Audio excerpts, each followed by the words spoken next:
মোহতারাম ডক্টর ইউনূস সাহেব উনি বিজ্ঞ নোবেল লরিয়েট, আমি আগেও বলেছি। শুনুন, আপনারা সিদ্ধান্ত নিন, আল্লাহর বিধান, আল্লাহর হুকুম প্র্যাকটিসের সিদ্ধান্ত নিন। হয়তো আপনারা মনে করছেন যে আপনারা পাশ্চাত্য জগৎ ঘুরেছেন, আধুনিক বিশ্বের সঙ্গে আপনাদের যোগাযোগ হয়েছে, আপনারা দেখেছেন তারা কত দূর এগিয়ে গিয়েছে।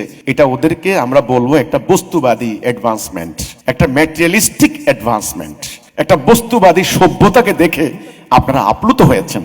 আমি ওনাদেরকে বলতে চাই, ওনাকে না কেবল সবাইকে বলতে চাই, ওই সভ্যতা মানব জাতিকে শান্তি উপহার দিতে পারে নাই। দুইটি বিশ্বযুদ্ধ উপহার দিয়েছে, 14 কোটি বনি আদম খুন করেছে। ওই সভ্যতা প্রতিদিন ক্রন্দন, হতাশা, বেকারত্ব, হত্যা, ধর্ষণ, যুদ্ধ, রক্তপাত এই সভ্যতা উপহার দিয়েছে।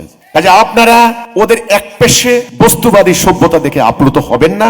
আমরা এই জনগোষ্ঠী, এই ভূখণ্ডের মানুষ, আমরা আল্লাহকে বিশ্বাস করি, আমরা এই কোরআনকে বিশ্বাস করি। বিশ্বাস করেন এই আল্লাহর দেওয়া বিধানটাকে বাস্তবায়ন করার জন্য আমরা একটা রূপরেখা দাঁড় করিয়েছি।